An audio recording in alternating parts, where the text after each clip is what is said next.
àwa ń sọ fún gbogbo àwọn governors wa lóòótọ́ ẹ̀yin ni Elédùmarè gbé ọwọ́ lé yín pé kẹ́ máa darí wa àmọ́ a máa da gbogbo state rú pátá ni mo sọ gbogbo local government pátá la máa dàrú gbogbo local government ò ní nísinmi àfi tá a bá gba Yorùbá. wọ́n nígbà tó bá dé wọ́n ló á da owó sáàrin ìlú wọ́n náà kọ́kọ́ da owó wá pọ̀ wọ́n ní gbogbo síríìtì ẹ máa rí owó pound sterling dọ́là wọ́n wá sọ pé àwọn ọmọ Ọlọ́run náà tán bá lé owó yẹn pówó yẹn lọ́pọ̀lọpọ̀ ó bá lọ péjọba kan sì ń bọ̀ wọ́n ní yóò fọ́n owó dà síta pé gbogbo wọn tó bá ti lé owó wọn náà máa bówó yẹn lọ pé lẹ́yìn ẹ̀ ìjọba olóòótọ́ yẹn. kí gbogbo ẹ̀yin olóòfẹ́ àpàdà sórí ìkànnì Yorùbá Space TV níbi tá a ti máa ń mọ àwọn ètò àti ìròyìn wá fún yín lórúkọ ọ̀jọ̀kan gbogbo tó ń ṣẹlẹ̀ káàkiri Nàìjíríà pàápàá nílẹ̀ Yorùbá ti wa. ẹ wo tó bá jẹ́ ìgbà àkọ́kọ́ tí yín rè lórí ìkànnì yìí ẹ bá wa subscribe ẹ sì má gbàgbé láti tẹ bọ́tìn kékeré tó dàbí àgbo yẹn tí yóò máa ta yín lóko nínú ìgbà tá a bá ti mú fídíò tuntun wá síta. ẹ wo èyí tá a tún fún wa fún yín lónìí àrà ọ̀tọ̀ ni ó yá ẹ wá lọ bó ṣe ń lọ ẹnì tó níbẹ̀. In fact, it is not only unable, it is unwilling, and we have good reason to feel that they are part and parcel of the killers. Let me make some revelations to you. That's a very big allegation, Dr. Obadiah. The government is part and parcel of the killers. Yes. That's big. Yes. Yeah. Okay. How would the government just say, oh, it is revenge killing and so on? Then you leave it there. Oh, because it is revenge killing and so on and so forth. The body language of this administration, the body language of the state government shows clearly that they have a hand in the killings. No doubt about it. Because, you see, General Abacha, and people don't give him his due. Do you think you would have tolerated such nonsense? And let me make some revelations, because some of us also have our own intelligence networks. Okay. Have met with some of the bandits. We have met with some of their high commanders. One or two who have repented. They have sat down with us, not once, not twice. They told us that one of the northern governors is the commander of Boko Haram in Nigeria. Boko Haram and the bandits are one and the same thing. They have a sophisticated network. During this lockdown, their planes were moving up and down as though there was no lockdown. Moving ammunitions, moving logistics, moving money, and distributing them in different parts of the country. They're already in the south, in the rainforest of the south. They're everywhere.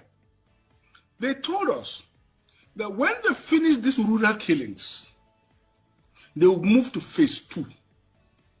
The phase 2 is they will go into the urban cities, going from house to house, killing prominent people.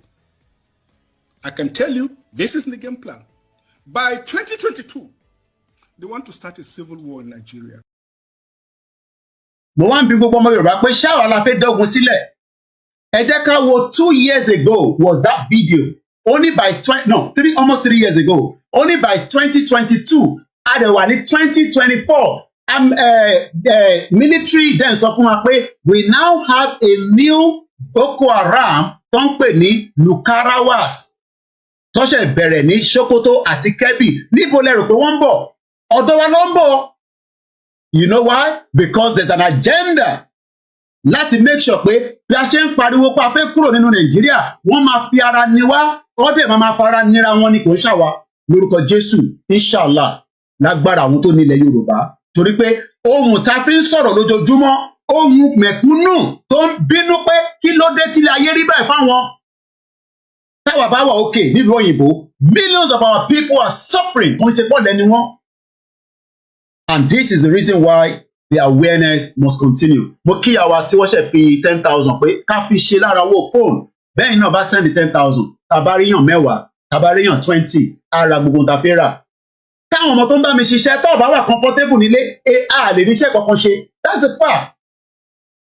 And I'm squeezing myself with the little resources tí mo ní. And I pray Ọlọ́run àbò gbogbo aláṣìírí kò lè sọ èmi mo sọ fún yín pé mi ni last man standing. But what we need now is we need to prepare more of Koiki voices kó máa jáde kò bá jẹ́ fún 30 minutes kò bá jẹ́ fún 40 minutes mo dẹ̀ kí gbogbo medias wa pátápátá from the Yoruba world media níbi tí wọ́n ti ń gbé ohùn síta lójoojúmọ́ láti jẹ́ kó yé wa pé ọ̀rọ̀ tó wà nílẹ̀ yìí kò sẹ́nì kankan tó ń bẹ́nì kankan jà àbínú Bọ́lá Tinubu bọ̀ à ń sọ fún Tinubu pé a ti wà nínú danger. It is either you do something or you do nothing, but ní dákẹ́. We will not allow you to put us in that method of slave trade again. And this is the reason why tí a fi lọ sí the next discussion láti Yoruba world media as yesterday when our father, the leader of the Yoruba self-determination, spoke to us regarding, what we need to know when it comes to ọ̀rọ̀ in tó ń lọ pẹ̀lú David Lammy nínú Nàìjíríà látara irọ́ tó ń pa fún rẹ̀ tó ń ṣàwá tó ní ká keep Nàìjíríà. We are telling David Lammy that Yoruba people under your British government will pull out of Nigeria peacefully with all the reasons that we must pull out because self-determination remains our right. And you must respect that right. David Lammy gẹ́gẹ́ bí òjíṣẹ́ ni fún ìjọba Britain, but àwa náà gbọ́dọ̀ sọ fún wọn pé àwa tí a jẹ́ ọmọ ọkọ Yorùbá a ní àfẹ́ Nàìjíríà mọ́. Ẹ máa kọ sínú comment section, ẹ máa share program. Nígbà tẹ́ ẹ bá share program, báwo la ṣe fi gbọ́ nǹkan tá à ń sọ? Nígbà tẹ́yìn náà bá pín, ẹ bá wa pín. We are doing everything possibly best. A wà lórí audio tó ń pè ní Mixlr, a wà lórí Twitter space, a wà lórí Twitter, Instagram mi ti padà dúpẹ́ fọ́lọ́run. In as much as most of my utterances ni wọ́n ṣe máa ń shut down Instagram mi, but ẹni tó bá ti rí wa lórí Instagram èyí lẹ gbọ́dọ̀ wá wa lórí platform tó kù, kò sí nǹkan tí mo lè ṣe sí yẹn. I wish I can control Instagram but I can't. Mo wá kí gbogbo ọmọ Yorùbá pé a ti bọ́ sí Saturday. Ọdún ń lọ lójoojúmọ́. Àwa ti lo 25, àwọn kan ti lo 35, àwọn kan ti lo 40. So ẹ wá ń sọ fún wa pé tí bá tún lo another 50 years nílùú ajé 75 years. So ẹ ń sọ fún mi pé kí n má wá sílẹ̀ Yorùbá. Ó kúkú bẹ́tà káwá dógun sílẹ̀ nígbà yẹn náà. Because in terms of one nísìnyí pé ká dúró sínú Nàìjíríà, ká dúró sí UK.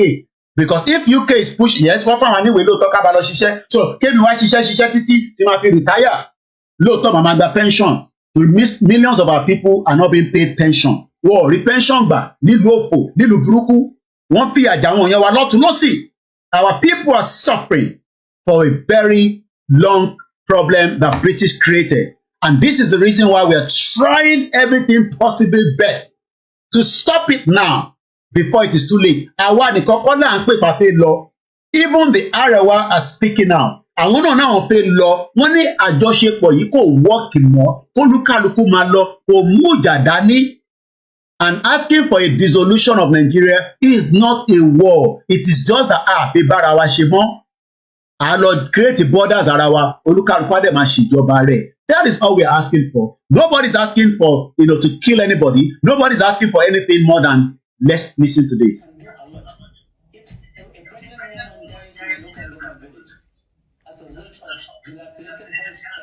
Ẹ má bínú audio mi máa mute nísìn.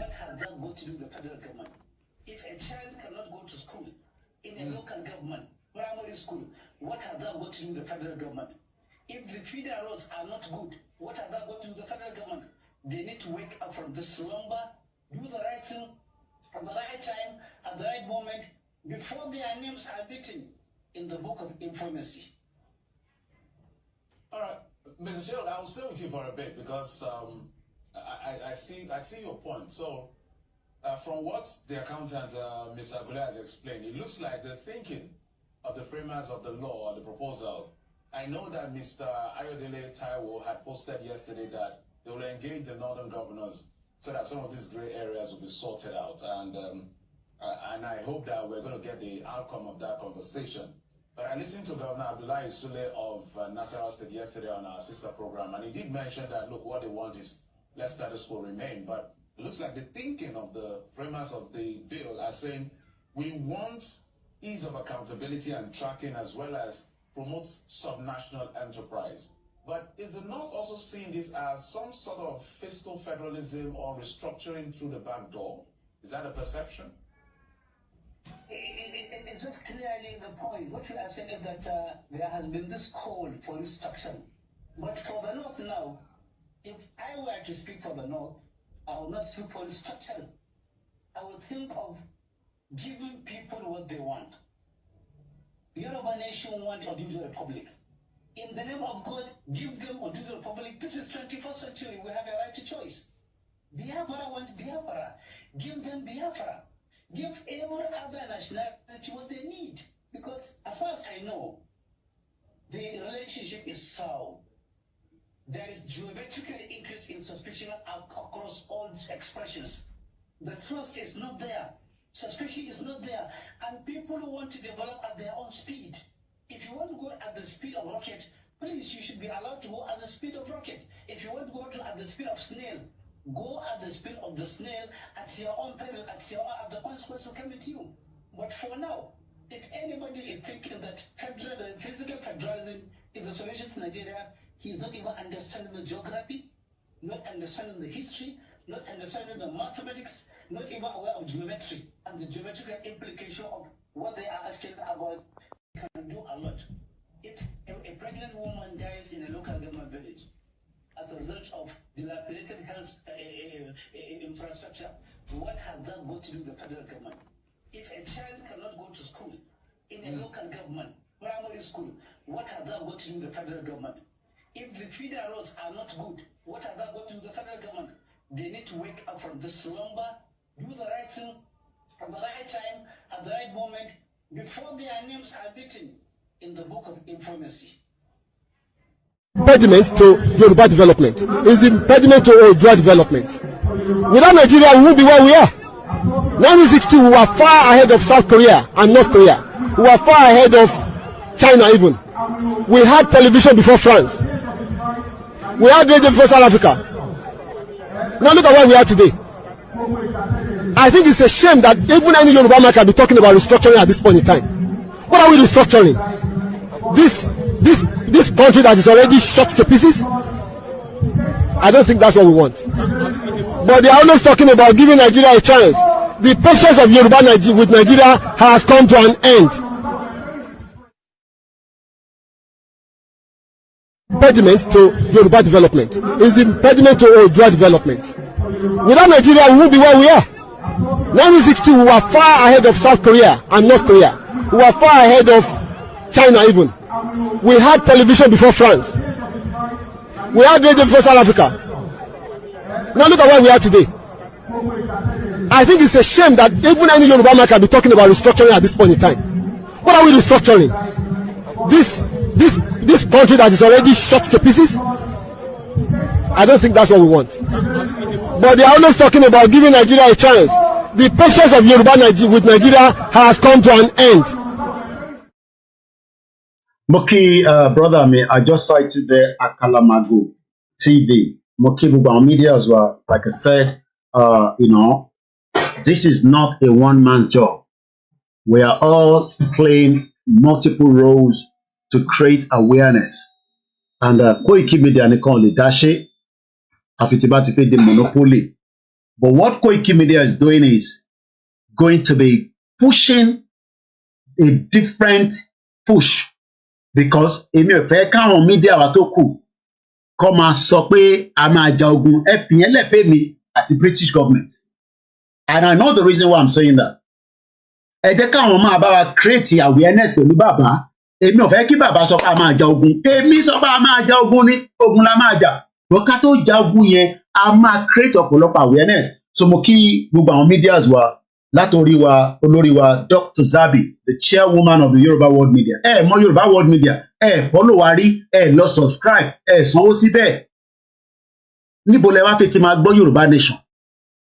Kò ń ṣe bíbá nìkan. Torí pé ibi táwọn bá ti ń sọ̀rọ̀, àwa máa wá gbé analysis wọn wá sí bíbá. Torí pé ibẹ̀ gangan ni àwọn ni the voice of the Yoruba people. Ẹ má bínú pé mo ti kí anybody tó jẹ́ media. Gbogbo yín ni mo rí tó tá bá bẹ̀rẹ̀ sí kíyàn méjì mẹ́ta a máa wà distracted. Ibi báyìí ò ń ṣeré pa rárá. Tí bá fẹ́ jó tàfà sùpé, mo lè máa jó tàfà sùpé. We are serious here. Àti wà in a danger because British fẹ́ make sure pé Nigeria máa exist for the next 50 years. Kódà àwọn ọmọ tàbí kalẹ̀ nísìn tá bá add 50 years mọ́jú wọn. Ẹlòmíì ò tẹ̀ ní mọ́ ọ̀nà lé mọ́. Àkàlàmàgbò ló sì lọ́dẹ̀ yẹn nísìn. By the time tó bá add 50 years mọ́, àwọn ọmọ onímọ̀ ọ̀nà lé mọ́. Ànímọ̀ ọ̀nà lé mọ́ rárá.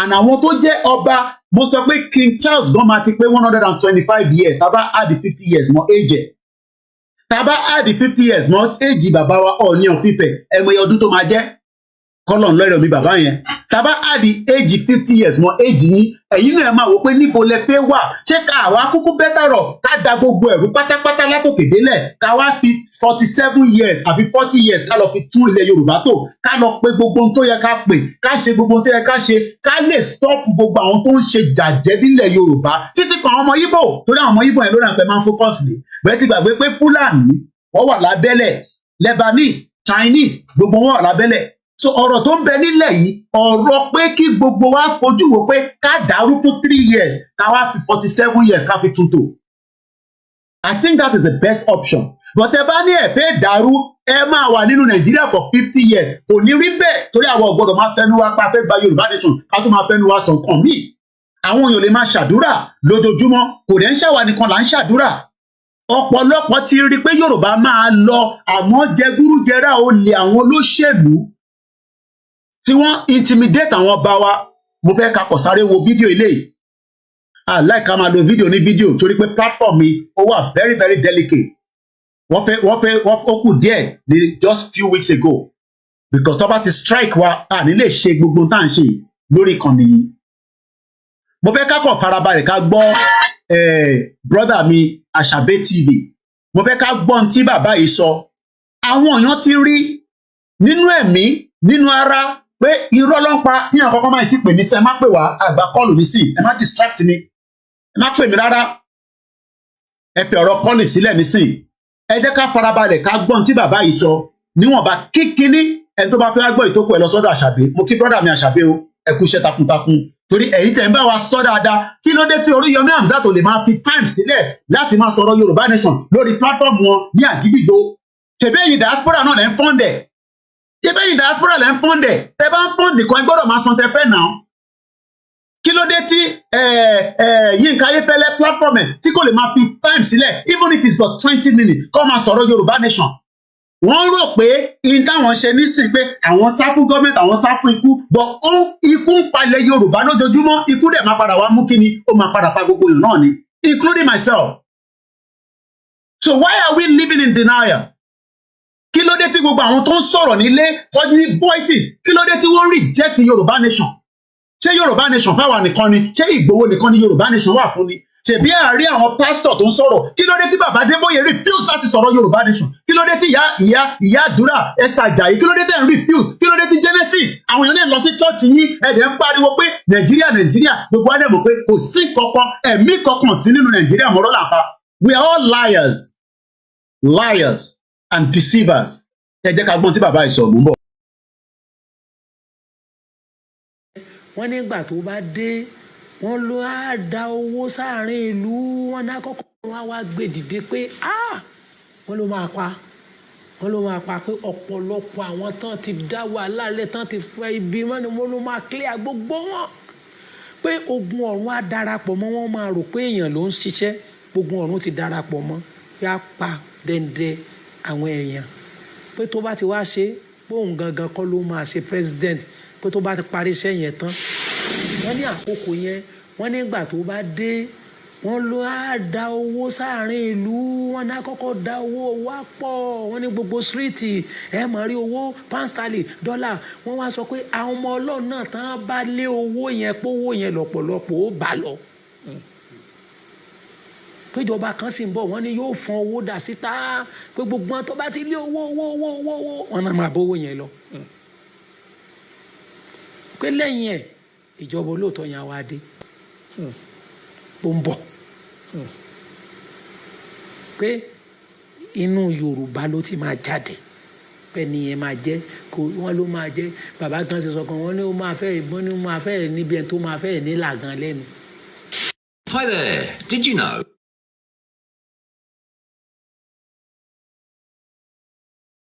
wọ́n ní tí ẹ̀gún bá ti dorí yóò tó lé gan ó ti tásìkò tí ẹ̀gún fẹ́ yọ nìyẹn. Ọlọ́run sì mú solution bọ̀ ṣùgbọ́n ẹni tá à ń là kọjá lọ́wọ́ lásìkò yìí sá Ọlọ́run fẹ́ fi draw gbogbo èèyàn kó súnmọ́ òun ni. Ọlọ́run fẹ́ fi fà wá. bẹ́ẹ̀ ni ó fẹ́. And I don't want us to mix it up. Ọlọ́run fẹ́ fi fà wá yẹn kó ní kó wá ṣe Christianity, wọn ní kó wá ṣe Islam, wọn dẹ̀ ní kó wá ṣe àwọn oníṣẹ̀ṣe. Ọlọ́run fẹ́ fi fà wá ni pé nǹkan kan wrong nílẹ̀ Yorùbá tí a gbọ́dọ̀ rectify, nǹkan kan ọ̀dà tí a wá ń sọ fún David Lammy pé ṣé kò mọ̀ pé ìjọba gọ́fúmẹ̀ntì tiwọn, àwọn kòlóní àwọn mọ́nákì wọn, àwọn ló dá ilẹ̀ Yorùbá rú, tó wá ń sọ fún wa pé ká lọ ṣe sùúrù títí di 2075 kí a tó lè rí ọ̀nà àbáyọ. Irọ́ lẹ pa o, ọ̀nà àbáyọ ti wà. A dẹ̀ ń sọ fún gbogbo ọmọ Yorùbá pé ọ̀nà àbáyọ ni pé kólúkàlùkù máa lọ. Èyí tá a ṣe ti tó, bẹ́ ṣe pa àwọn èèyàn wa. A lè má nífẹ̀ẹ́ gbogbo ọmọ Yorùbá tó wà nínú army, àmọ́ ọmọ Yorùbá ni wọ́n pa lágbájá, ikú ọmọ Yorùbá náà ni. Ṣé David Lammy sùn lójú, ìjọba ẹ̀ sùn lójú, kò mọ̀ pé àwọn tó pa lágbájá àwọn Fúlàní náà ni. Àwọn Fúlàní ló pa lágbájá. Àwa ń sọ fún gbogbo àwọn governors wa, lóòótọ́ ẹ̀yin ni Elédùmarè gbé ọwọ́ lé yín pé kẹ́ máa darí wa, àmọ́ a máa da gbogbo state rú pátá ni mo sọ, gbogbo local government pátá la máa dàrú, gbogbo local government ò ní nísinmi àfi tá a bá gba Yorùbá nation. Ìgbà yẹn ó kù díẹ̀ ni, ẹ lọ máa múra sílẹ̀ fún wa.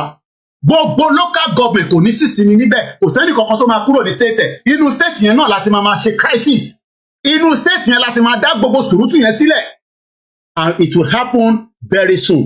Kò sẹ́ni kankan tó máa travel láti Kwara, gbogbo 191 local government kò ní nísinmi níbẹ̀, torí pé ẹ fún àwọn èèyàn wa nísinmi, ebi ń pa àwọn èèyàn, ìyà ń jẹ wọ́n, ẹ̀yin ń gbádùn, ẹ̀ ń ṣe gbogbo tó wù yín. We will disrupt everything, and I mean it, we will disrupt it. Write this down. A máa disrupt gbogbo activities tó ń ṣẹlẹ̀ ní gbogbo state, láti Kwara títí dé Lagos state. It will happen. Ìjọ yẹn tẹ fẹ́ mọ̀ yẹn là ní sọ fún yín. Òru ni wọ́n ń ṣèkà, òru la máa wọlé wá bá yín ní gbogbo state yẹn, òru la máa wọlé wá bá yín, and I mean this now. Òru la máa wọlé wá bá gbogbo yín, ẹ ní kúure, because ẹ lè máa fi àwa sí ìgbèkùn kí àwa máa support àwọn èèyàn tó wà nílé tí wọ́n dẹ̀ ń ṣe ọ̀lẹ. Gbogbo ọmọ Yorùbá ẹ lọ máa múra sílẹ̀, inú state yín láti máa sọ fún wọn pé a fẹ́ gba Yorùbá nation láti ṣẹ̀dùmarè ni mo sọ. Inú state ilẹ̀ Yorùbá kọ̀ọ̀kan láti máa sọ pé a fẹ́ gba Yorùbá nation ò ní wá sáyé lórí social media, mo sọ fún yín. Everybody gbọ́dọ̀ múra sílẹ̀ ní gbogbo local government tó bá wà.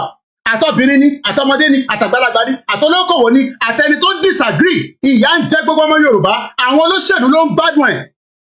Ẹ wọ́n máa sọ fún wa pé ká má sọ̀rọ̀ ọmọ Ìgbò. Sanwó-Olú, ọmọ Sanwó-Olú ó fẹ́ Ìgbò nínú ọdún yìí náà ni. Kíyàn kan máa bá mi sọ̀rọ̀ pé ká má sọ̀rọ̀ ọmọ Ìgbò. Àwọn àtọmọ Ìgbò àjọ máa ṣe tá a máa fi jáde kúrò ní Nàìjíríà ni. I will work with Simon Ekpa. Bẹ́ẹ̀ bá fẹ́ kú ni kẹ́ kú, bẹ́ẹ̀ bá fẹ́ kú kẹ́ kú.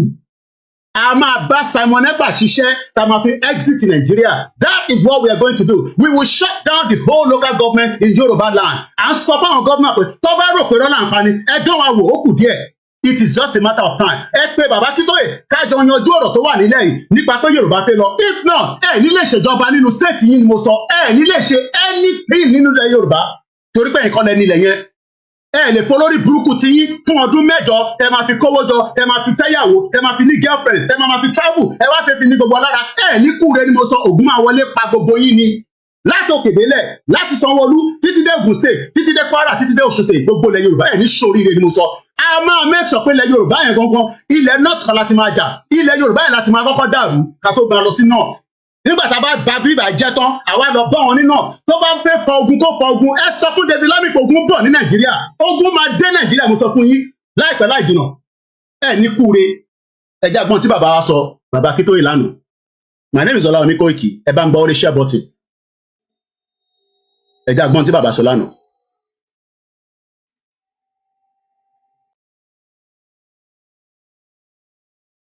Ọ̀rọ̀ Yorùbá ló jẹ́ kán ṣe but irọ́ pátápátá ni gbogbo ẹ̀. Àwọn fúnra wọn ò fẹ́ kí Yorùbá ní kí Yorùbá kúrò ní Nàìjíríà, kí Yorùbá ní ìlọsíwájú rárá wọn ò fẹ́. Nǹkan tó ń fẹ́ ni pé kán máa ṣe politics, kán máa rí nǹkan tó bá wà Nàìjíríà kán máa fi mọ́ra wọn lọ́wọ́. Kí Yorùbá ká máa jìyà, the masses of Yorùbá people máa jìyà. Onílé lọ́nà Yorùbá kọ́ adẹni tá a bọ́ sí ẹ̀bá títì máa tọrọ oúnjẹ jẹ. nǹkan tí àwọn òfin àní gbogbo wọ̀nyẹn. Tí èèyàn má lè rìn ní títì, àwọn Fúlàní wá ya ń bùṣọ èèyàn wá pa ìjọba ọ̀gẹ̀ ní sàn kankan pa ẹ̀. Federal Government of Nigeria ò ní sàn kankan pa ẹ̀. Àti kọ́kọ́ wò pé Buhari Fúlàní ni kì í ṣe Fúlàní ni Tinubu. Rárá o, kì í ṣe Fúlàní o. Lọ́sàdì.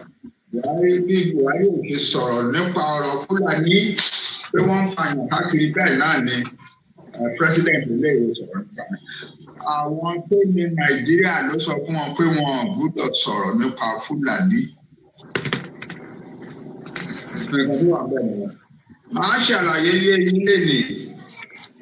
Ní 1959 tí wọ́n ṣe election, bàbá wa Awólọ́wọ̀ win election. He said they win pátápátá, or win more than all the other parties. Olóde yẹ kán pèpè kó wá fọ́ọ̀mù ìjọba, bọ̀ wọ́n ń pọ̀, wọ́n yí pọ̀, wọ́n pò. Gọ́vnà General ìgbà yẹn, òun fúnra rẹ̀ ló kó tíìm jọ tó máa rí ìdí election yẹn fún àwọn Northerners. Nígbà ní nǹkan tí Northerners fi jẹ́ àwọn tó ń fẹ́ràn. Northerners, because they were not educated. They will be easy to deceive. Under them, it will be easy to exploit Nigeria to the fullest. Ṣùgbọ́n lẹ́ni bíríbírí láyé yìí, ayé ò dúró sọ́nà kan. Bẹ́ẹ̀ ni bàbá. Ayé ò dúró sójú kan. Ní máa bínú sí àwọn British lẹ́ni pé wọ́n ṣe nǹkan tó ń ṣe, wọ́n ti ṣe. Àwọn ló sọ fún Ọbásanjọ́ ní 1979 pé Awólọ́wọ̀ ò lè succeed yẹ o.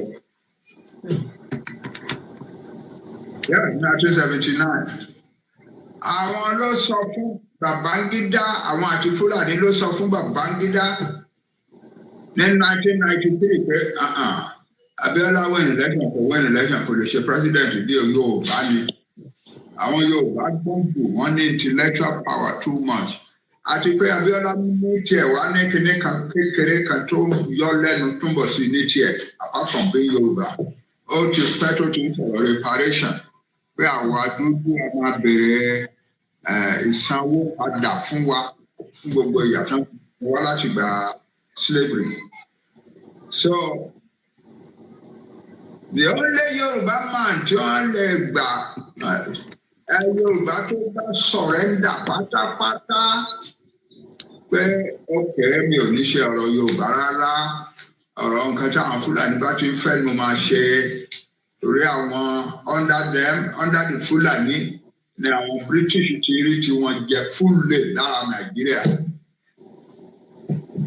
Láti bí ọdún bíi mẹ́rin márùn-ún báyìí a ti ń sọ̀rọ̀ French, ọ̀rọ̀ àwọn French bá ń ṣe ṣètò wípé ká máa ó jẹ́ pé gbogbo owó tí àwọn former colonies wọ́n bá make bank account France náà máa san sí tí wọ́n bá fẹ́ gbà lára ẹ̀ wọ́n máa yá ní àti interest and so on. Eléyìí tí àwọn British ṣe under àwọn Fúlàní ó fẹ́ burú jù yẹn o.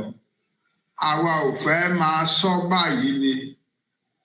A fẹ́ sọ báyìí torí pé lẹ́tà kan tá a gbé síwájú Prime Minister wọn. Kì í ṣe lẹ́tà tí èèyàn lè gbé tì ọ́ kò possible láyé yìí. That letter is overpowering and so ọ̀rọ̀ tí Foreign Secretary David Lammy pé ó wá sí Nàìjíríà kò ní kankan ṣe pẹ̀lú ọ̀rọ̀ Yorùbá rárá kò ní kankan ṣe.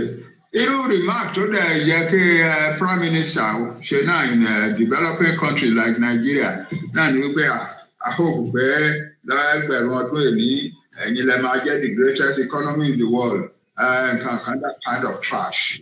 It has nothing to do with the Yoruba people.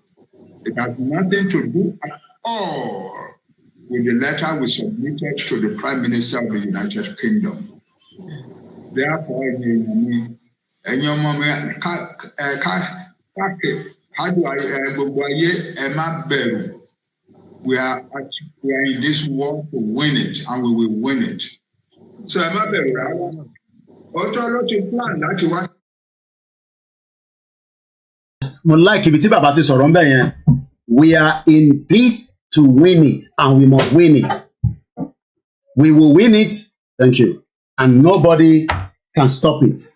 So, ẹ fẹ́ gbọ́ ìtókù, ẹ lọ sórí Yorùbá World Media. Níbẹ̀ lẹ sì máa gbọ́ ọ̀rọ̀ tí bàbá wa fi bá wa sọ̀rọ̀ lánàá, ìwọ̀nba tí a máa lè lò níbẹ̀, òun ni a ti lò yẹn.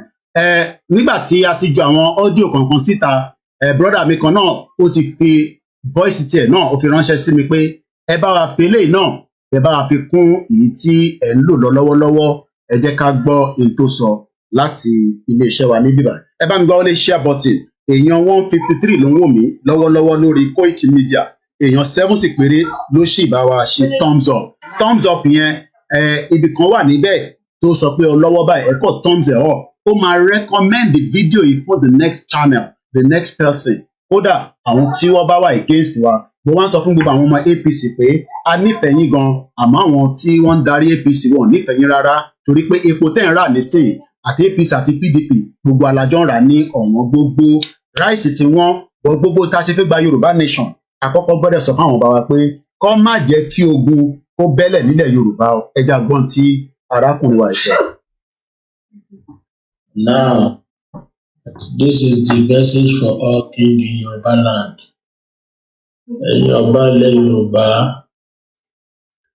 ẹ̀yin ọba ilẹ̀ Yorùbá, ẹ̀yin ọba ilẹ̀ Yorùbá, either òjọba politician or òjọba original tí fa mú tí fa yàn.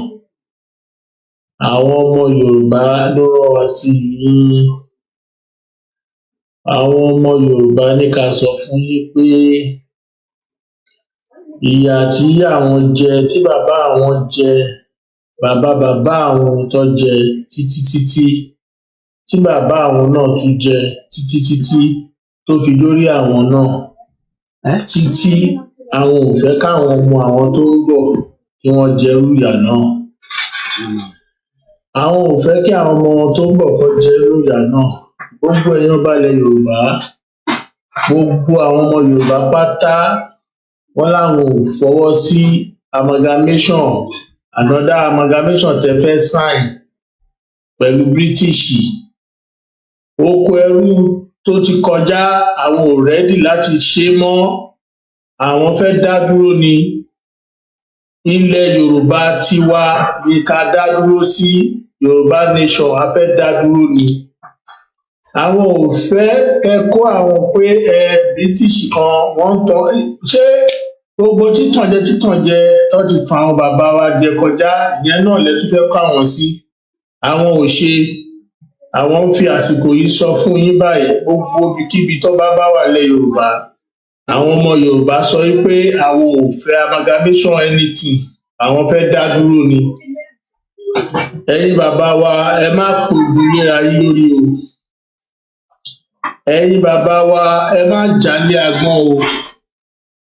Ẹ̀yin bàbá wa à ń fàsìkò yìí sọ fún yín o. Ẹ má jẹ́ káwọn politician kan ti ọwọ́ yín bọ̀bọ̀kúbọ̀ o. Ẹ má jẹ́ ká kógun jara wa nílẹ̀ Yorùbá o. À ń sọ fún yín o, ojú tàwa ti là débi pé tẹ́ bá jálé agbọ́n ata yín o. Ẹ má jẹ́ ká bẹ̀rẹ̀ sí ní para wa fúnra wa o. Ẹ̀yin bàbá wa à ń sọ fún yín, ẹ má fọwọ́ sí ìwé kankan, a fẹ́ dá dúró ni nílẹ̀ Yorùbá. Ẹ má jẹ́ kí ogun ṣẹlẹ̀ nílẹ̀ Yorùbá o, torí ànígbà o, gbogbo tó bá gbà la máa fún o. Ẹ lè máa wo bá àtó kankan, ẹ lè máa wo bá kéré o, ibi táwọn ẹsẹ̀ àwa gan gùn bẹ̀ ẹ̀yin ò mọ̀ o. Ẹ má kógun jalẹ̀ Yorùbá, à ń sọ fún yín o. Atabára lé atabára oko o. A fẹ́ wọn Nàìjíríà mọ́, oníkálukú kó lọ lọ́tọ̀ọ̀tọ̀. Yorùbá nation ló gbé ibà. Agbóhùn sókè, wọ́n adjust gbogbo ẹ̀ náà ní kí bá lè dá mọ́ránmọ́rán. Ẹ ti wà lórí ètò sá. Nǹkan tẹ̀ fẹ́ sọ ni pé tá a bá fún àwọn ọba ẹni ẹjọ́ òfin fún ọ. Tí wọ́n bá jáde síta, wọ́n sọ bí gbogbo nǹkan ṣe rí fún wa. Wọ́n bá ṣe ń parọ́ fún wa. Àwa ọ̀dọ́ máa dìde, a máa dìde pẹ̀lú wọn. Ló jẹ́ àní tẹ̀kẹ̀ yìí sí pẹ̀lú wọn. Ìkọ̀ dábàá mú kí ni láìkì àwọn bàbá yìí wọ́n ti rẹ̀ pẹ̀lú wa. Àwọn ò ní gbà ká tó wá lọ jẹun 50 years again. Àgbọ̀dọ̀ bara wa. Wọ́n bá kọ̀ láti jáde pẹ̀lú òfin fún ọ. gbogbo àti wọn máa bẹ̀rẹ̀ máa tó gbogbo ní wọn ni àdìgbà fún wọn àdìtẹ́kì ìsìnrà rárá kan àdìtẹ́kì ìsìn pẹ̀lú wọn. fún ọ̀dọ̀ wọn báwọn tẹ̀sí tí pẹ̀lú àwọn fún ọdún máa tó gba òyìnbó lọ sí àwọn tí wọ́n kọ̀kọ̀ fún wọn àwọn òṣèlú wọn. ẹ má jẹ́ àtẹ́kì ìsìn rárá pẹ̀lú wọn àwọn tí tó wájú ọ̀sẹ̀ wọn tí wọ́n kọ̀ gbé ìlànà àwọn ọlọ́run máa padà lọ báyìí tó kọ báyìí tó bẹ́ẹ̀ òyìnbó tó fi báyìí ló ṣe nígbà tó máa parẹ́ wọ́n máa padà lọ kó kó tó ṣe wọ́n máa padà lọ fún àwọn ọ̀gá ìdìbò ẹjọ́ pípọ̀ tó máa ṣe kó bẹ́ẹ̀ kọ́ ṣe ẹjọ́ ìgbèrè ajé káfíń bá bẹ̀rẹ̀ fún wa lọ́wọ́ káfíń ti pẹ̀lú wọn àwọn ìbẹ̀ lọ àti ṣe pẹ̀lú wọn.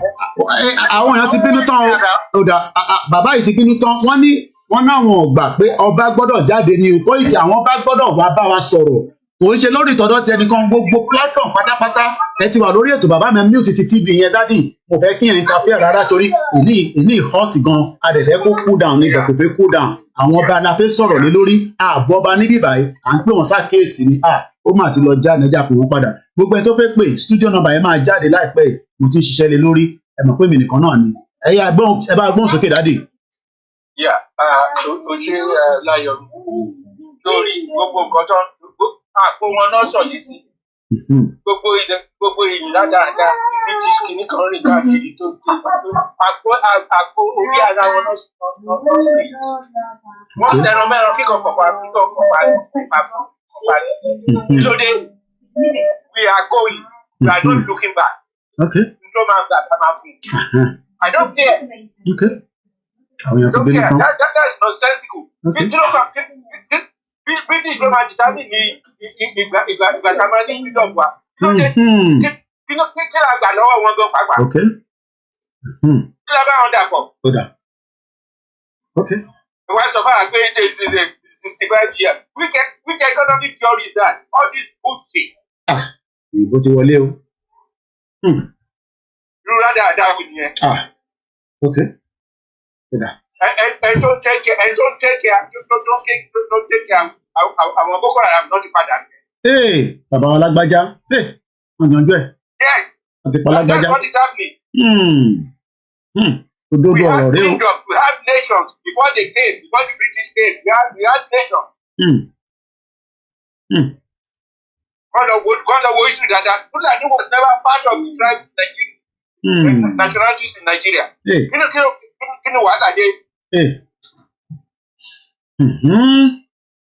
Wọ́n sọ fún àwọn pé with the level of education that who are there to be telling us that we should stay for the economic income and boom. Wọ́n ní 2075 lọ pé wọ́n ní 50 years ní ìdádì wọ́n ní 50 years wọ́n ní Nigerian economy máa wà buoyant gan by 2075 pé àwa gan máa gbádùn. What kind of nonsense is that? Wọ́n feel pé àdìdá àwọn ọba wa let them sit tight or keep up. Àtọ́ ọ̀gá lè sọ̀rọ̀ ọdún ọgbọ́n dákẹ́.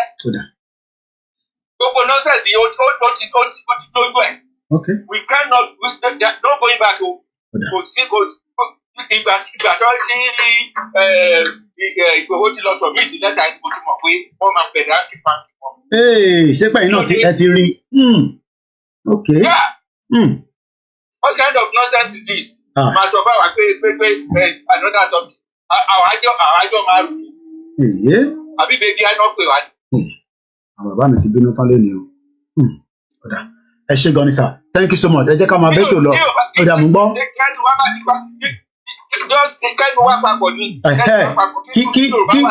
Kí Yorùbá kìíní kan kọ́ wà together kí gbogbo aká wà together eléyìí tí gbogbo wà ní separate kò jẹ́ kí Britain mọ̀ pé alágbára èèyàn ni wá ọlọ́pọlọ èèyàn ni wá a ní kí gbogbo ajá kájọ pull together. Ọ̀dà. Àwọn èèyàn ti bínú tán lè rí program lẹ́nu o. Ọ̀dà. A máa gbé ìkẹwà lórí kíní wọlé ẹ ṣé gan dádì. Dáàdì náà wọn kí àwọn ní tó bá máa ṣẹlẹ̀ bí kò ṣẹlẹ̀ ẹ ṣé gan ni sà ẹ tún láǹfààní àti pè wọlé 3 minutes ni kó má bàa pẹ́ èmi kàn ni mo fẹ́ sọ̀rọ̀ ilẹ̀ láǹfààní àti sọ̀rọ̀ nísìnyí o torí ti bá parí program kẹ́ náà máa pè mí o ẹ ti wà lórí ètò láti Dallas ẹ bá gbóhùn sókè sà ẹ bá mute background mi ti bá ti gbé kọ́ọ̀lù yín ẹ̀yẹ mute background kó má máa interfere torí ọ̀rọ̀ tó wà nílẹ̀ ọ̀rọ̀ tó bá gbogbo wa ni ẹgbọ́n sókè sà. Hello, Koiki Baba. Àti wà lórí ètò ẹgbẹ́ yín. So ẹjọ́ àní kí òpè yẹn àárí sẹ́ǹdì ẹ̀ mo tún sẹ́ǹdì mẹ́sẹ̀jì náà. Òun lélẹ̀ òun ló wà lórí screen yẹn screenshot ẹ̀ òpè àkáǹtì yẹn ní 610429016 òun ni mo gbé sórí screen yẹn màá fi sílẹ̀ bẹ́ẹ̀ díẹ̀ ẹ máa sọ̀rọ̀ lọ ẹ máa sọ tẹ́ǹsì lọ ó wà bẹ́ẹ̀. Koiki Baba ṣe ní lọ́dọ̀ ṣẹlẹ̀ pẹ̀lú Donald Trump tí ó wọlé. Bẹ́ẹ̀ni sà. Best opportunity ta ní and it has to be with this year. This. Sorry, Donald Trump will care about anybody. So there be a lot of Nigerians who want to take their own asylum, to take work organization as an only. So you understand? Yes, sir. So when Donald Trump to go pay, I see a lot of them. Okay. The best bet to carry Donald Trump, he no send anybody. But in fact, what he might deport everybody. No man is problem tó ní sorry about America. Okay. So àwọn kan wà gan nílùú yìí tó jẹ́ pé wọ́n wà ní foreign land tó jẹ́ pé Nàìjíríà nígbà tẹ́rìsì pẹ̀lú Donald Trump yìí ojú òkun wọn ti gbó so everybody is thinking back home now.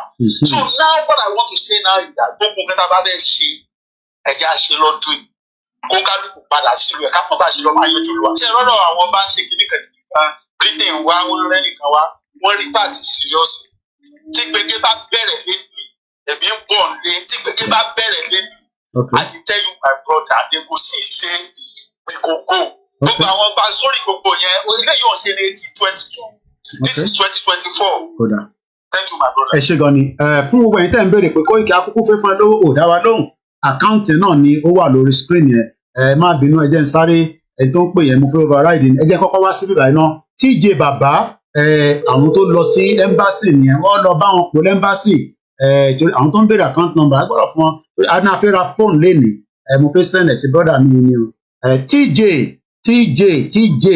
o kò jókòó sí background o monitor gbogbo tó ń lọ o bá wa dá sọ̀rọ̀ yìí mọ́ mo mọ̀ pé o monitor ẹ̀ kí ló ń ṣẹlẹ̀ TJ bàbá gbogbo ẹ̀ láti rí British ti lọ sí Nàìjíríà wọ́n ní 2075 èmi ọmọ ọdún mélòó ló jẹ́ ọbọ̀ bí ṣe ń rojú ẹ̀ bá rẹ̀ àpò àṣìbẹ̀ pé bí a bí 20 years old ìwọ tẹ̀tí ní dàgbà púpọ̀ wá ti wípé bí 70 èmi á ti máa wà bí 90 TJ British ní 50 years náà nìkan wọ́n ní kò ní pẹ́ mọ́ wọ́n ní wàá máa kọ̀ ṣiṣẹ́ l'Amẹ́ríkà ní gbàngbóhùn sókè káwọn èèyàn gbọ́ ẹ. Koiki ṣègùn ní brother mi ṣègùn ní ilé àtúnṣe ọlọ́run abẹ́ dúró tí wọ́n lọ́wọ́. Àmì Jésù mò ń bọ̀ akéde lórí Twitter space àmì gbóhùn sókè. Màmá máa ń rí ẹ pẹ̀lú ògo ọlọ́run.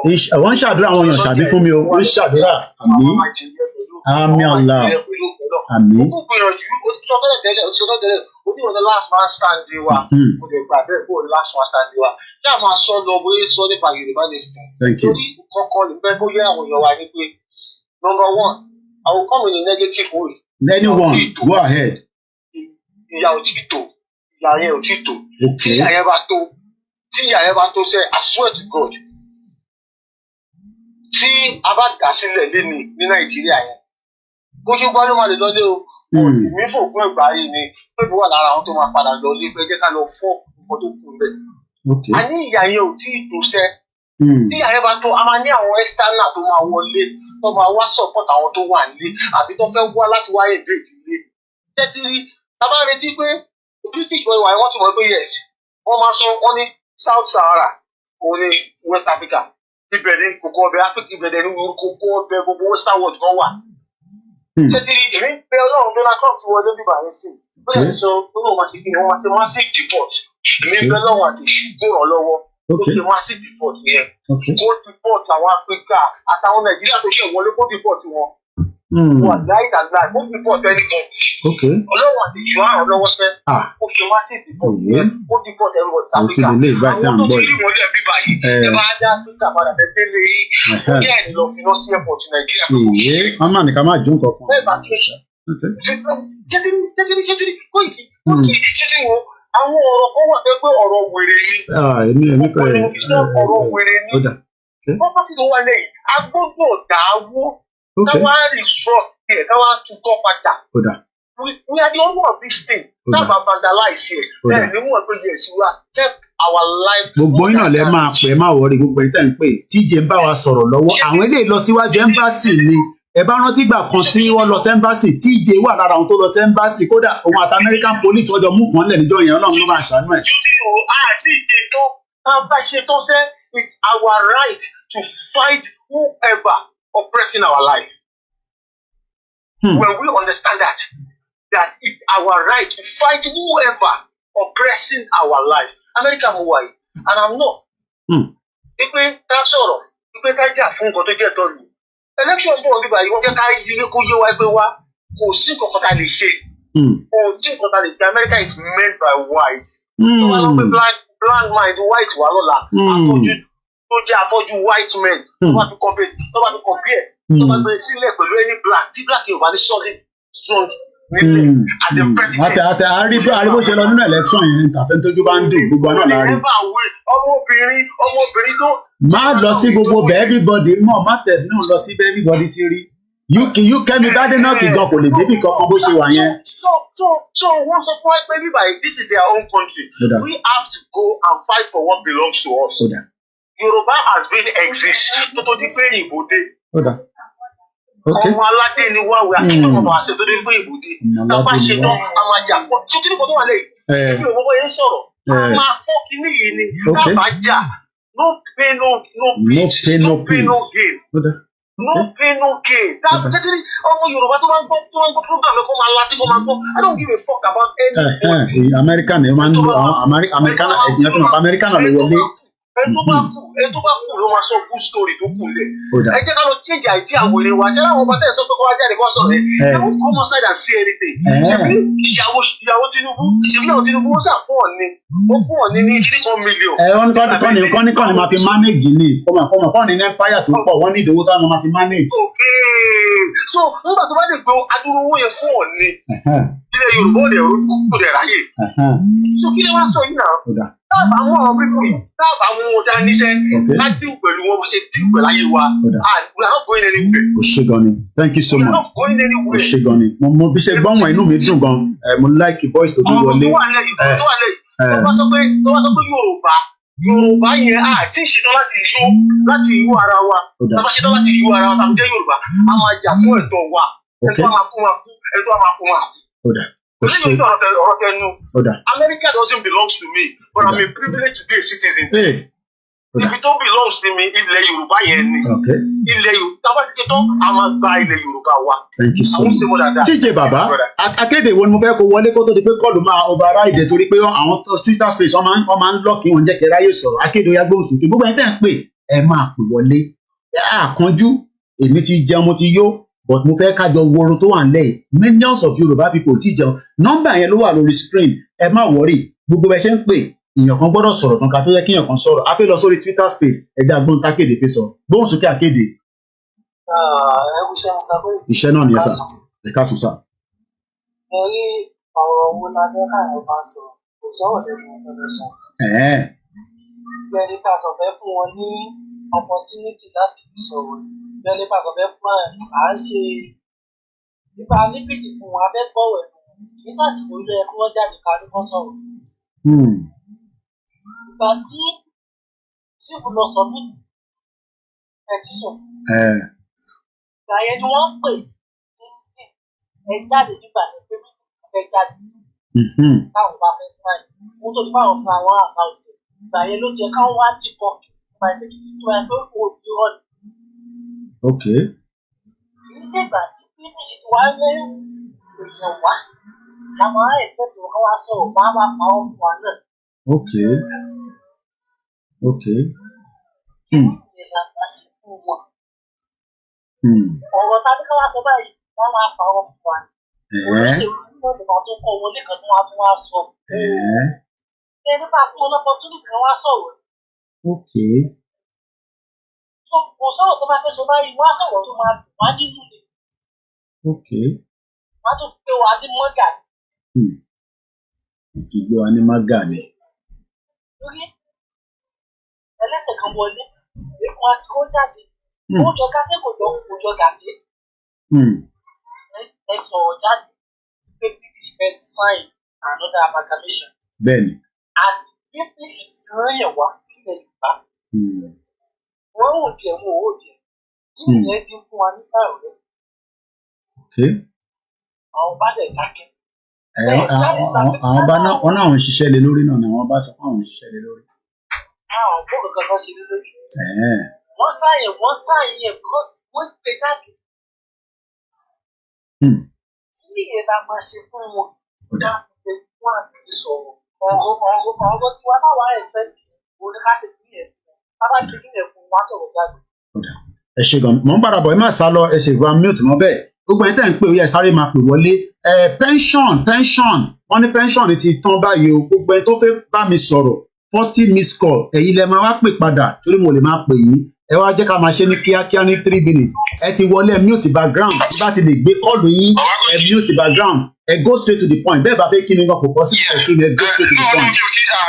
ẹ má jà kíra wa okay like yesterday. Yes. I had a chat with you lórí àwọn 4 issues. Mo rántí yes. Mo rántí kódà tí àwọn ọmọ Igbo la fi ṣe ti kẹrin. Mo rántí yín dáadáa. Journalist ò ń gbàgbé nǹkan. Kódà mẹ́sẹ̀gì yín gan máa ṣèdí níbẹ̀ fún bàbá ni torí àráyé sọ̀rọ̀ lánàá. I respect that. Go ahead, sir. Good, very, very, very good memory. Okay. I don't want to go to that now, but mo máa brush it quickly. Let me rush everything. Take time. I'm going, sir. Sherry, I am a businessman and I have traveled to nearly everywhere in the world, north, east, south, west of the world. Okay. And I have lived in different countries. So, money experience. I don't need to read too many books. And Timbama George, Sherry Goti and what the British are saying. Or how they projected it. Only by 2075, 2075. No, I got it. But, okay, Sherry, I will just cite an example quickly. Sweden, I've lived there.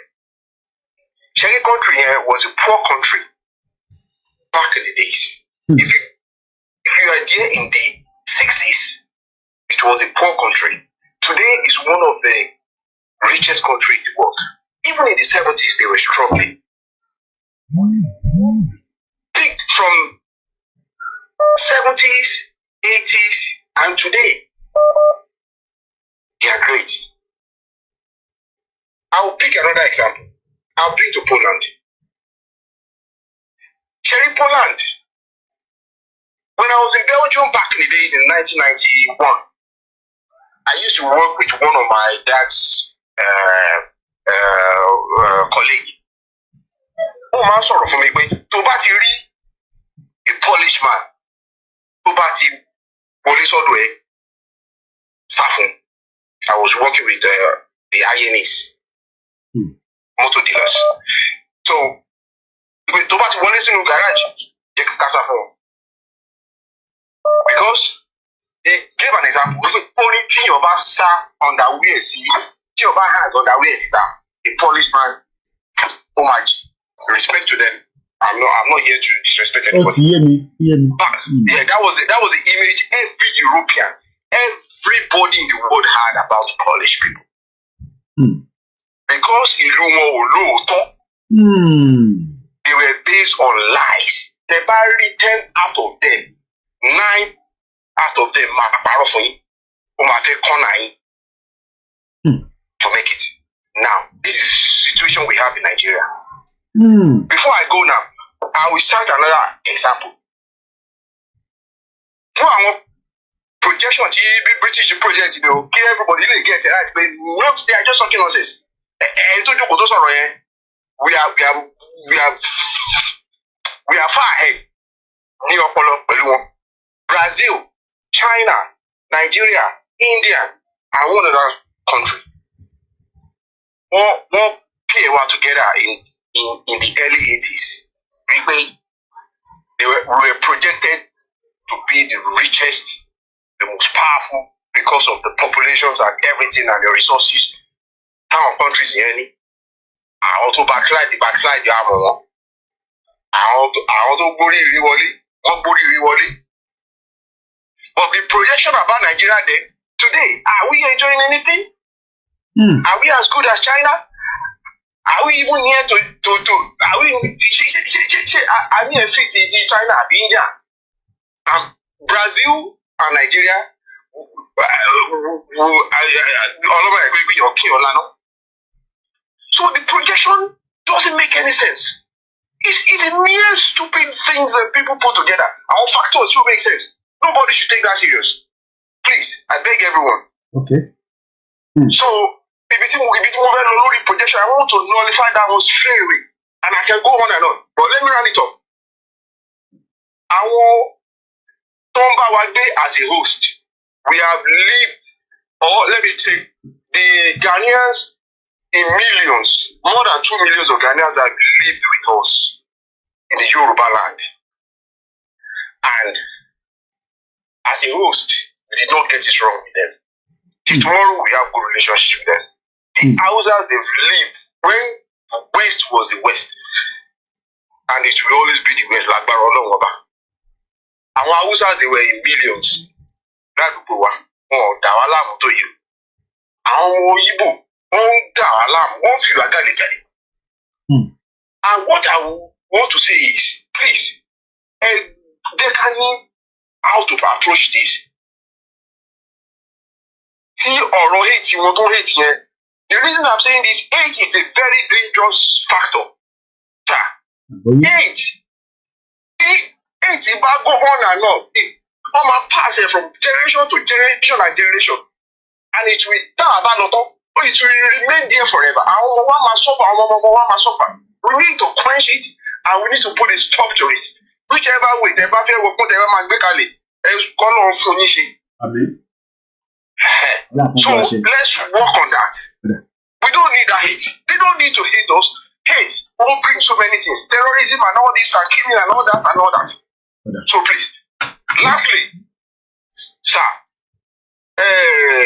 ọ̀rọ̀ tí mo sọ nípa nullifying their projection yẹn. Yes. A ń láti sòótọ́ ọ̀rọ̀ àwọn olùdèmí ti dé tó ṣoríire. Tẹ́ bá pick ìlú kan láyé yìí, pick only one country. I've been in Belgium, Luxembourg, everywhere, France and Asia. Ẹ̀rẹ́ àwọn olú tó ṣoríire, wọ́n lóòótọ́, tẹ́ bá kó citizen mẹ́wàá. I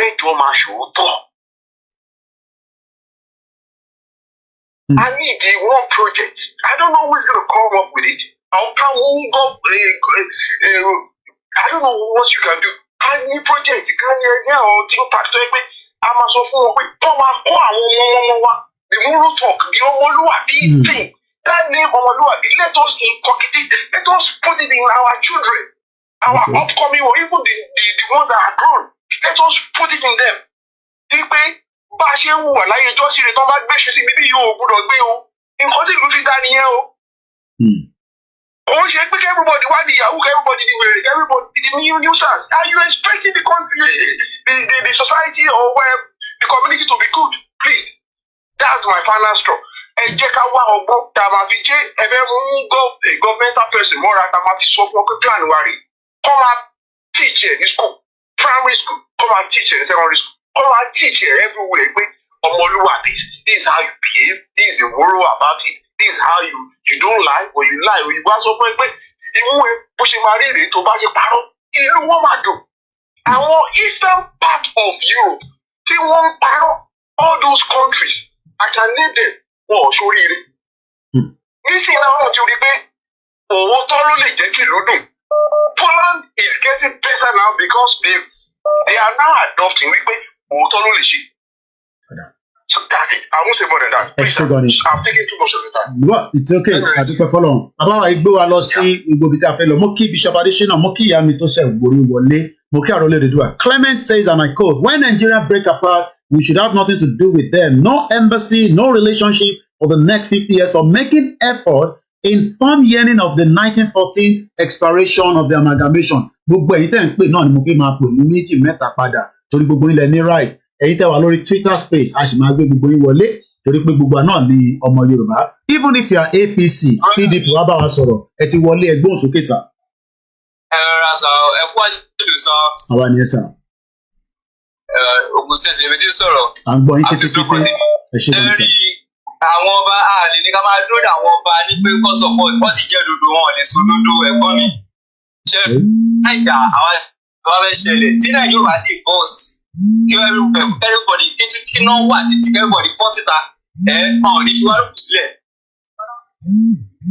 Jẹ́ lára wa ni nǹkan tó ń jẹ ọ̀hún ní fẹ́ pẹ̀lú kúrò àwọn alábàágbára wa tí ó bá ti dogun everybody mọ̀ pé yes ó ti di wèrè tán ká gbójú ara wa jẹ́ ẹ̀dọ́ fẹ́ ṣẹ́kù máa ṣẹ́kù àmọ́ pa àwọn kan fẹ̀ mi wọn ṣe kí ni àwọn ṣe pọ̀ káfẹ́ kọ́ tó kù nìyẹn ṣùgbọ́n tá a bá nípa lórí àwọn ọba yìí mọ̀ sí wọ́n sì jẹkújẹ.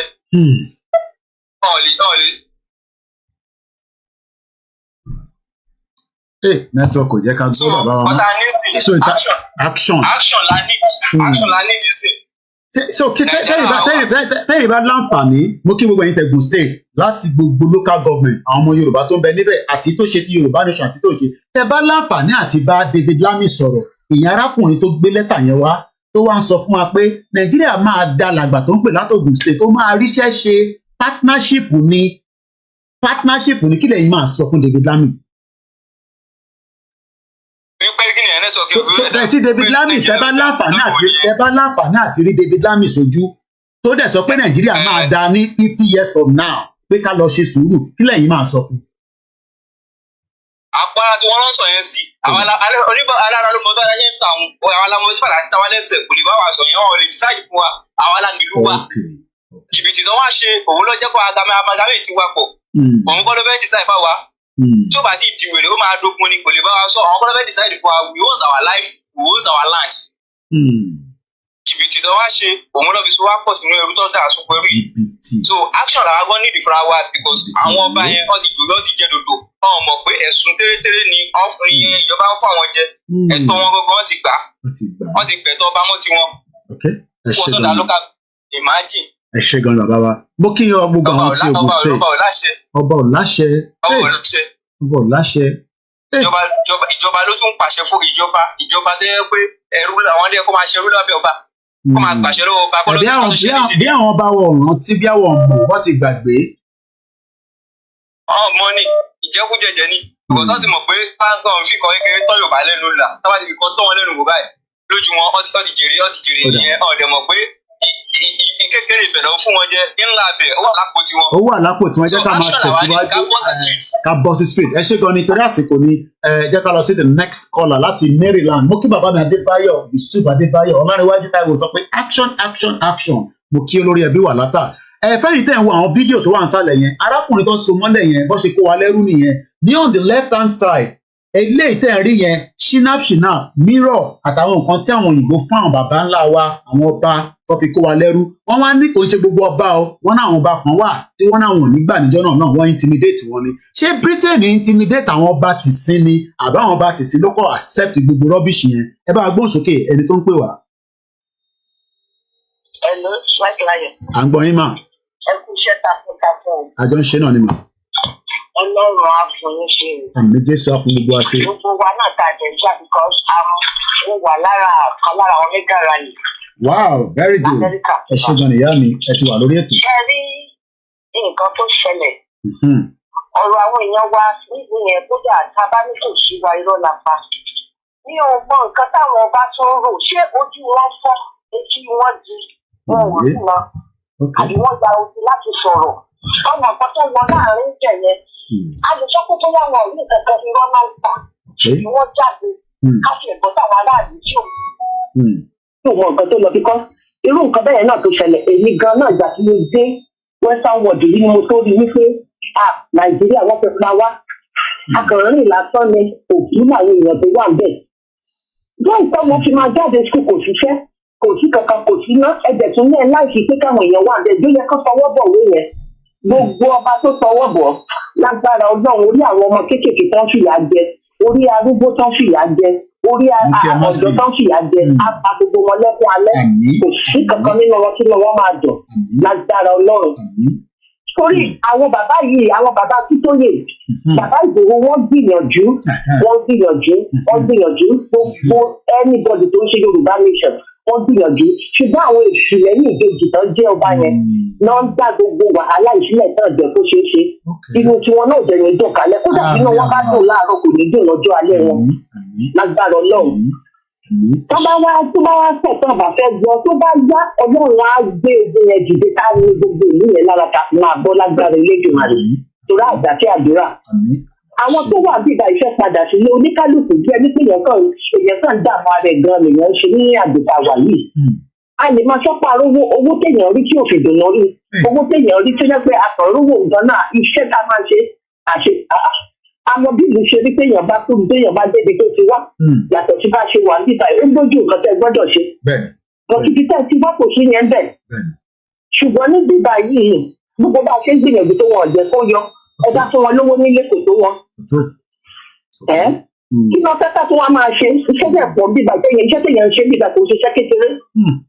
mo mọ̀ wípé bó ti wù kó pẹ́ tó Ọlọ́run á bi wọ́n léèrè lójú ẹ̀ ní gbogbo wa ìlọ́ọ̀dẹ̀ ni àwa gbà sí Nàìjíríà gbà sí Yorùbá nation yẹn lójú wọn lágbára Ọlọ́run á padà wá sí ìyàlẹ̀ jẹ wọn ẹ máa bẹ́ tó bọ̀. ẹ ṣe gan ni mo kí mega rally nílùú Amẹ́ríkà ẹ jẹ́ ká lọ sórí Twitter space ká lè máa balance ẹ̀ mo rí ẹ brother mi Ben mo ń bọ̀ wá sọ́dọ̀ gbogbo yín náà ẹ jẹ́ Yorùbá greatness ẹ bá wa gbóhùn sókè ká gbọ́ látọ̀dọ̀ yín torí pé a fẹ́ fún gbogbo èèyàn láyè kó má jẹ́ pé ojú kan ló máa pọ̀ sí jù ẹ bá gbóhùn sókè à ń gbọ́ yín ẹ̀yin tẹ̀sí ń pẹ́ ẹ ṣe sùn ẹ gbóhùn sókè à ń gbọ́ yín.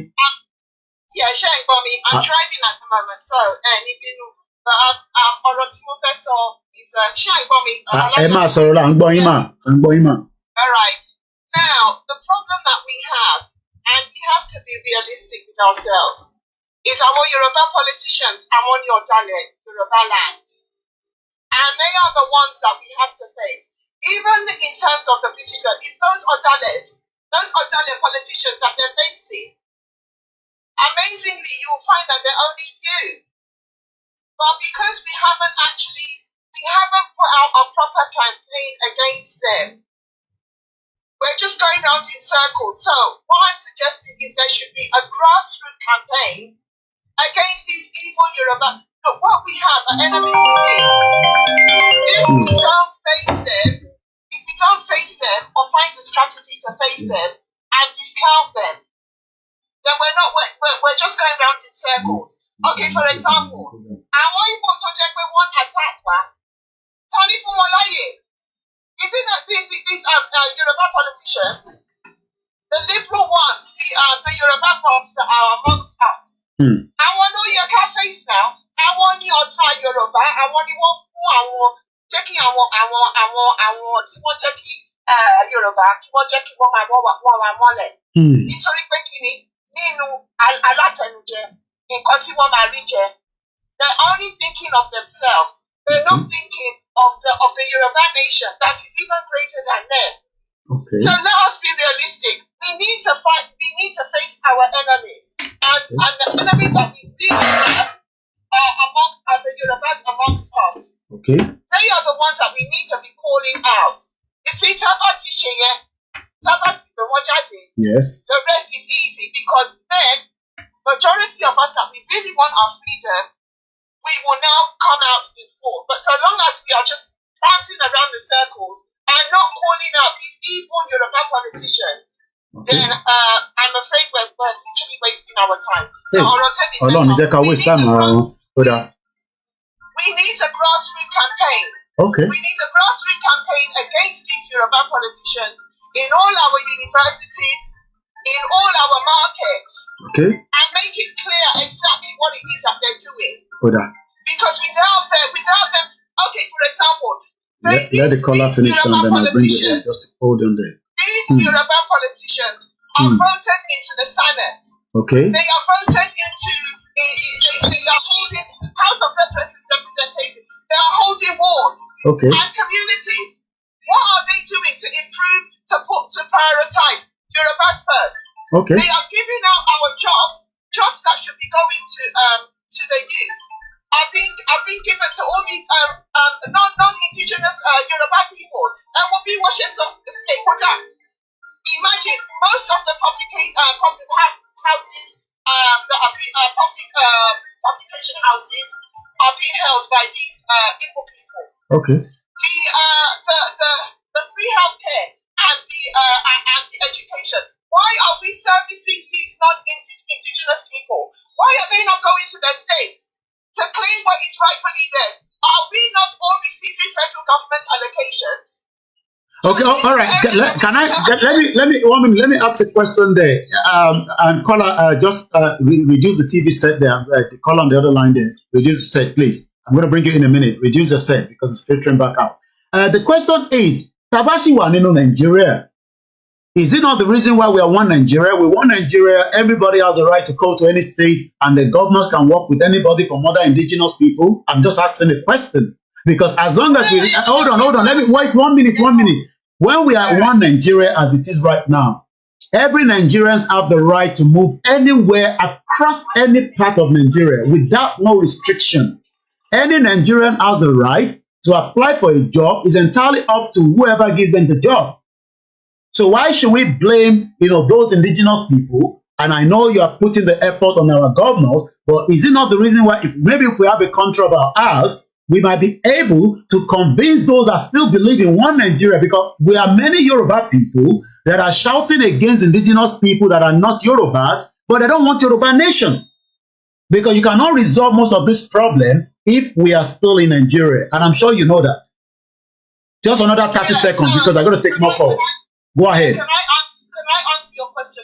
These are the areas that the Yoruba politicians need to be pushing. Yeah, but they're not going to, they're not going to push it. That's the problem. These Yoruba politicians are not going to. That is why I'm saying that we need to call them out.